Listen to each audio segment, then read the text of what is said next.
সম্মানিত প্রিয় ভাইয়েরা, চারটি কাজ আমাদের রিজিকের উপরে বাধা সৃষ্টি করে। চারটি অপরাধ যদি আপনি করেন তাহলে আপনার রিজিকের উপর থেকে বরকত রহমত উঠে যাবে। ইমাম ইবনুল কাইয়িম রাহিমাহুল্লাহ বলেছেন, এই চারটি কাজের এক নম্বরে হচ্ছে সকালের ঘুম।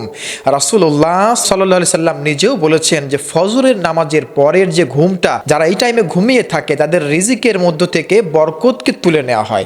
এবং ইমাম ইবনুল কাইয়িম রাহিমাহুল্লাহ তিনিও বলেছেন যে সকালের যে ঘুম, এই ঘুম মানুষের জীবনের এবং মানুষের রিজিকের যে বরকতটা এটাকে তুলে নেয়। দুই নম্বরে হচ্ছে নামাজের বা সালাতের স্বল্পতা, অর্থাৎ নামাজের মধ্যে যারা আসলে দ্রুত করে এবং নামাজ যারা কম আদায় করে, এই নামাজের মধ্যে স্বল্পতা যারা করে আর কি, এটা দুটি ব্যাখ্যা হতে পারে। একটা হচ্ছে যারা কম নামাজ আদায় করে, দুই নম্বরে হচ্ছে যারা নামাজের মধ্যে তাড়াহুড়া করে স্বল্প সময়ের মধ্যে স্বল্পর মধ্যে যারা শেষ করার চেষ্টা করে, এই শ্রেণী মানুষদেরও রিজিকের মধ্যে কোনো প্রকার বারাকা থাকবে না। আর তিন নম্বরে বলেছে অলসতা, যাদের মধ্যে অলসতা আছে তারা তাদের রিজিকে বরকত পাবে না। আর চার নম্বর হচ্ছে খেয়ানত, যারা আমানতের খেয়ানত করে তাদের রিজিকের মধ্যে কোনো বরকত পাবে না, রিজিকের উপরে মারাত্মক লেভেলের একটি বাধা আল্লাহর পক্ষ থেকে চলে আসবে।